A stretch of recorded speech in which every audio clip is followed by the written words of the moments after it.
మీ ఎలాంటి వ్యాపార ప్రకటనలకైనా వెంటనే మా ఛానల్ సంప్రదించండి. నమస్తే. ఈరోజు మన స్టూడియోలో ప్రముఖ ఆధ్యాత్మికవేత్త దైవాజ్ఞ బ్రహ్మశ్రీ వీరాపురం సుబ్రహ్మణ్య స్వామి గారు మనతో ఉన్నారు. గురువు గారితో మాట్లాడేద్దాం. నమస్కారం గురుగారు. శుభాశీస్సులండి. గురుగారు, విశేషంగా అక్టోబర్ మాసం అనేది సింహరాశి వాళ్ళకి ఏ విధంగా కలిసి రాబోతుంది? ఓవరాల్గా వీళ్ళు ఎలాంటి జాగ్రత్తలు తీసుకోవాలి? చాలా మంచి విషయం అడిగారు.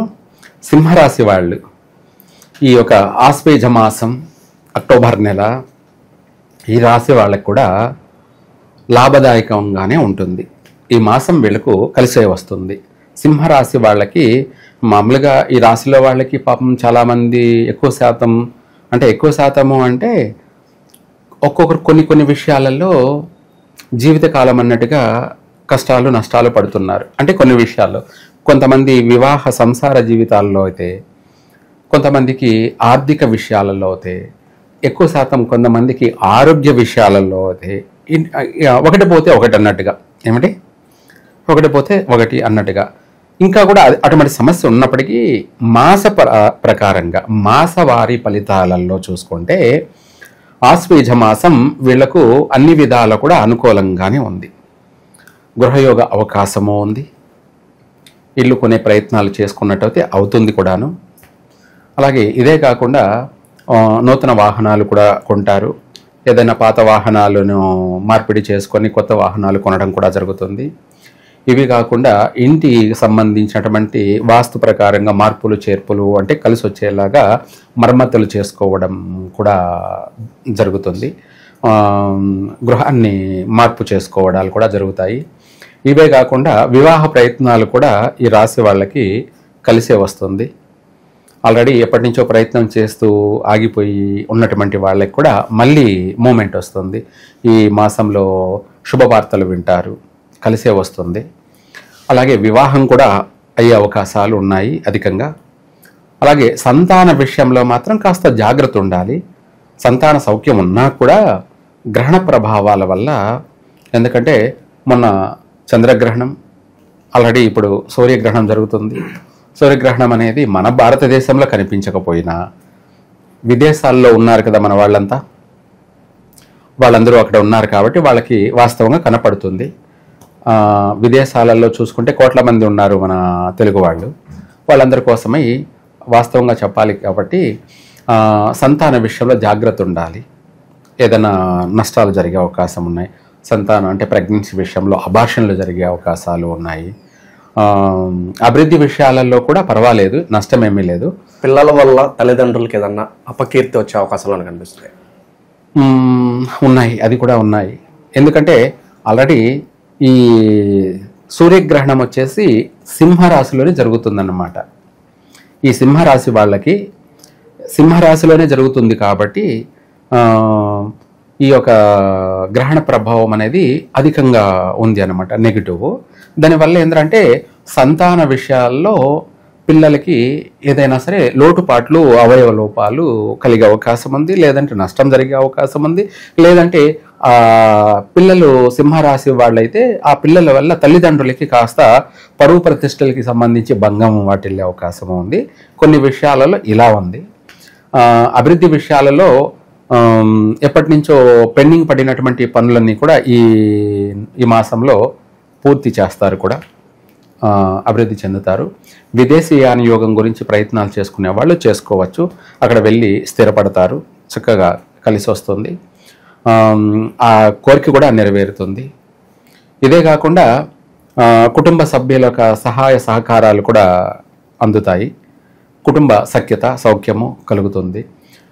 వీళ్ళతో పాటు ఇరుగు పొరుగు వాళ్ళు కానీ, స్నేహితులు కానీ, బంధువులు కానీ వాళ్ళ వల్ల కూడా ఈ యొక్క రాశి వారికి సహాయ సహకారాలు అందే అవకాశం ఉంది. అంటే మాట సహాయం కావచ్చు, ఆర్థిక సహాయం చేయలేకపోయినా మాట సహాయమైనా అందుతుంది. ఇంకా ఆర్థిక సహాయం కూడా సహకారాలు కూడా అందే అవకాశం ఉంది. మాట సహకారమే ఎంతో అభివృద్ధి. మనము వాళ్ళు ధన సహాయం చేయకపోయినా పర్వాలేదు, కానీ మాట ఈ యొక్క సహాయం సహకారాలు ఏమవుతుందంటే వీళ్ళ యొక్క జీవితానికి సంబంధించినటువంటి అభివృద్ధిని కలగచేస్తుంది. అటువంటి విషయంలో ఈ మాసంలో ఎటువంటి ఇబ్బంది లేదు, డోకా లేదు. ఎవరైనా సరే సహాయపడతారు. అలా చక్కగా కలిసి వస్తుంది. ఇంకా కూడా ఈ రాశి వాళ్ళకి కొన్ని విషయాలలో బాగా అధికంగా ఒడిదుడుకులు ఉన్నప్పటికీ మాసవారి ప్రకారంగా చూసుకుంటే అనుకూలంగా ఉంది. ఈ యొక్క గ్రహణ ప్రభావాల ప్రకారంగా చూసుకుంటే కాస్త అవమానాలు, ఒడిదుడుకులు, ఆటంకాలు అనేటివి అధికంగా ఉన్నాయి. కాబట్టి వీళ్ళు వీరభద్రస్వామిని, ఎవరు?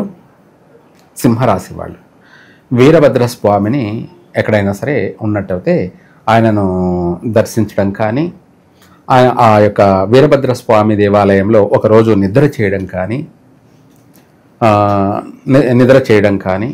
లేదంటే ఆ స్వామివారిని వెళ్ళి దర్శనం చేసుకొని రావడం కానీ. ఇది వీరభద్రస్వామిని ఎప్పుడు దర్శనం చేసుకోవాలి అంటే ఆదివారం రోజు కానీ, లేదంటే మంగళవారం రోజు కానీ, లేదంటే శనివారం రోజు కానీ, ఈ యొక్క 3 రోజుల్లో ఏ రోజైనా కూడా ఆయనను దర్శనం చేసుకున్నా, లేదు అక్కడ నిద్ర చేసి వచ్చినా కూడా వీళ్ళ కష్టాలన్నీ కూడా వైదొలిగిపోతాయి. చక్కగా వైదొలిగిపోవడమే కాకుండా వీళ్ళకు రెట్టింపు బలం చేకూరుతుంది, ధైర్యం చేకూరుతుంది, రెట్టింపు బలము చేకూరుతుంది. ఏదైనా సరే చెయ్యాలి అన్న ఒక దృఢ సంకల్పం కలుగుతుంది. ఏదైనా చెయ్యాలంటే కలిసి రావాలి కదా, కలిసి రావడం కోసమై అక్కడ నిద్ర చేసి వస్తే కలిసి వస్తుంది అనమాట.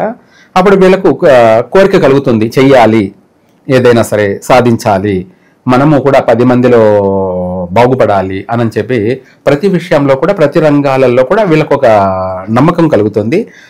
అదే విధంగా చేయడము జరుగుతుంది, స్థిరపడడం కూడా జరుగుతుంది చక్కగా.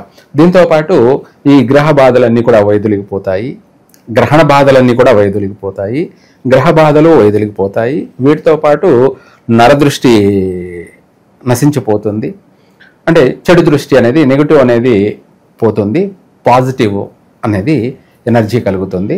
చక్కగా ప్రతి రంగంలో కూడా రాణించగలుగుతారు. చదువుకునే విద్యార్థులకు అయితే బాగా రాణించగలుగుతారు. అధైర్యపడుతూ ఉన్నటువంటి వాళ్ళకి, జీవితం పైన విరక్తి చెంది భయపడుతూ ఉన్నటువంటి వాళ్ళకి మనోధైర్యం కలుగుతుంది. వీళ్ళు బాగుపడడం, 10 మందికి కూడా వీళ్ళు సహాయపడడం అనేది కూడా జరుగుతుంది. ఈ మాసంలో అన్ని విధాలా కూడా వీళ్ళకు కలిసే వస్తుంది. ఇంకా విశేషంగా ఎటువంటి దైవారాధన చేస్తే బాగుంటుంది అంటారు? ఇక మనకి విజయదశమి ఉంది, దీపావళి ఉంది, ప్రత్యేకంగా ఏదైనా పరిహారాలు చేసుకోవచ్చు అంటారా వీటిని వినియోగించి? మీరు అన్న విషయాల్లో మామూలుగా మనం నవరాత్రులు ఆల్రెడీ ఈ నవరాత్రుల్లో మనం చెప్పుకున్నాం వీరభద్రస్వామిని దర్శించమని. ఇంకా ఇంతకంటే మించి వేరే ఉండదు. కాకపోతే అందరూ పోలేరు కాబట్టి మీరు అడిగినట్టుగా అందరూ అక్కడి వీరభద్రస్వామి దేవాలయం అందరికీ అందుబాటులో ఉండాలి. అక్కడికి వెళ్ళలేని వాళ్ళు అమ్మవారి దగ్గర మనకు ఎక్కడైనా సరే, ఇప్పుడు గణపతి లాగా అమ్మవారి విగ్రహాలు కూడా అడుగడుగున ప్రతి వీధిలోనూ ప్రతి గల్లీలోనూ పెడుతూనే ఉన్నారు. కాబట్టి అక్కడ అమ్మవారి దగ్గర 9 రోజులు సాయంత్ర సమయంలో ఈ మంత్రపఠనం చేయాలి. ఏమిటి ఆ మంత్రపఠనం అంటే, మనకు అమ్మవారి అనుగ్రహం సంపూర్ణంగా కలగడానికి చేతనైతే మంత్రపఠనం చేయొచ్చు. లేని పక్షాన మంత్రం చేయలేని వాళ్ళు మన గులాబీ పువ్వులు కానీ, లేదంటే మందార పువ్వులు కానీ, ఎర్ర పువ్వులతోటి అమ్మవారికి అష్టోత్తరం చేసుకుంటూ మన ధనలక్ష్మి, ఎలాగో ఈ మాసం అంతా కూడా అమ్మవారిదే. లాస్ట్ దీపావళి రోజుతో ధనలక్ష్మి యొక్క పూజా కార్యక్రమాలు పూర్తి అవుతాయి, నవరాత్రులతో ప్రారంభమై. ఆశ్వయుజ శుద్ధ పాడ్యంతో మొదలై ఆశ్వయుజ అమావాస్య అంటే మరుస రోజు కార్తీక మాసం, ఆ రోజుతో లాస్ట్గా ధనలక్ష్మి పూజనే చేస్తాం. కాబట్టి ఈ మాసం అంతా కూడా చేయొచ్చు, లేదు అనుకుంటే ఆ నవరాత్రులు మాత్రమే చేయొచ్చు. వాళ్ళందరికీ వీలు కావాలి కదా. కొంతమందికి ఆడవాళ్ళకి అయితే పాపం నెలసరి సమస్యలు ఉంటాయి, లేదా ఇంట్లో పిల్లలు ఉంటాయి, ఇటువంటి కొన్ని ఆటంకాలు ఉంటాయి. కాబట్టి కుదరని వాళ్ళు చేయండి, కుదరని వాళ్ళు ఏదో ఒక పరిష్కార మార్గం అయితే చేయొచ్చు. అయితే ఇక్కడ అమ్మవారి దగ్గర అష్టోత్తరం చేస్తూ ఈ 108 పూలతో చేసినట్టు అయితే విశేషంగా వీళ్ళకి కలిసి వస్తుంది. ఆర్థిక పరంగా అభివృద్ధి చెందడమే కాకుండా శత్రు వినాశనం, వీటి వల్ల ఈ ఎర్రటి పూలతో చేయడం వల్ల శత్రు వినాశనము, అలాగే వీళ్లకు ఆరోగ్య లాభము, ఆర్థిక లాభము, శత్రువులకు మిత్రులు అయ్యే అవకాశము, ఉంది, చక్కగా కలిసి వస్తుంది. లేదనుకోండి ఇంకా కూడా అమ్మవారికి సంబంధించి అక్కడ కుబేర మంత్రం పఠించండి. కుబేర మంత్రం అంటే తిరుగులేదన్నమాట. లక్ష్మీ కుబేర మంత్రం, లక్ష్మీ కుబేర మంత్రం. ఆర్థిక పరంగా అష్టదరిద్రాలతో బాధపడుతున్నటువంటి వాళ్ళు ఈ ఎర్ర పూలతో, ఇందాక మనం చెప్పుకున్న అమ్మవారికి పూలను సమర్పిస్తూ ఎర్ర పూలని, అవి గులాబీ పూలు కావచ్చు, మందార పూలు కావచ్చు, లేదా ఏదైనా సరే ఎర్ర పూలు అయినా సరే వీటిని సమర్పిస్తూ ఓం ఐం హ్రీం శ్రీం క్రీం యక్షాయ కుబేరాయ వైశ్రవణాయ ధనధాన్యాధిపతియో ధనధాన్య సమృద్ధిమే దేహి దేహి దాపయ దాపయ స్వాహ. ఇది లక్ష్మి యొక్క కుబేర మంత్రం కాబట్టి ఈ మంత్రాన్ని సాయంత్ర సమయంలో అమ్మవారి దగ్గర నవరాత్రుల్లో పఠించారంటే విశేషంగా కలిసి వస్తుంది. ఎవరికైనా కావాల్సింది ఏంటి? ధనం, ఐశ్వర్యం. ఐశ్వర్యం ఉంటే అన్నీ ఉన్నట్టే. ఎందుకంటే ఐశ్వర్యం అనేది లక్ష్మీదేవి.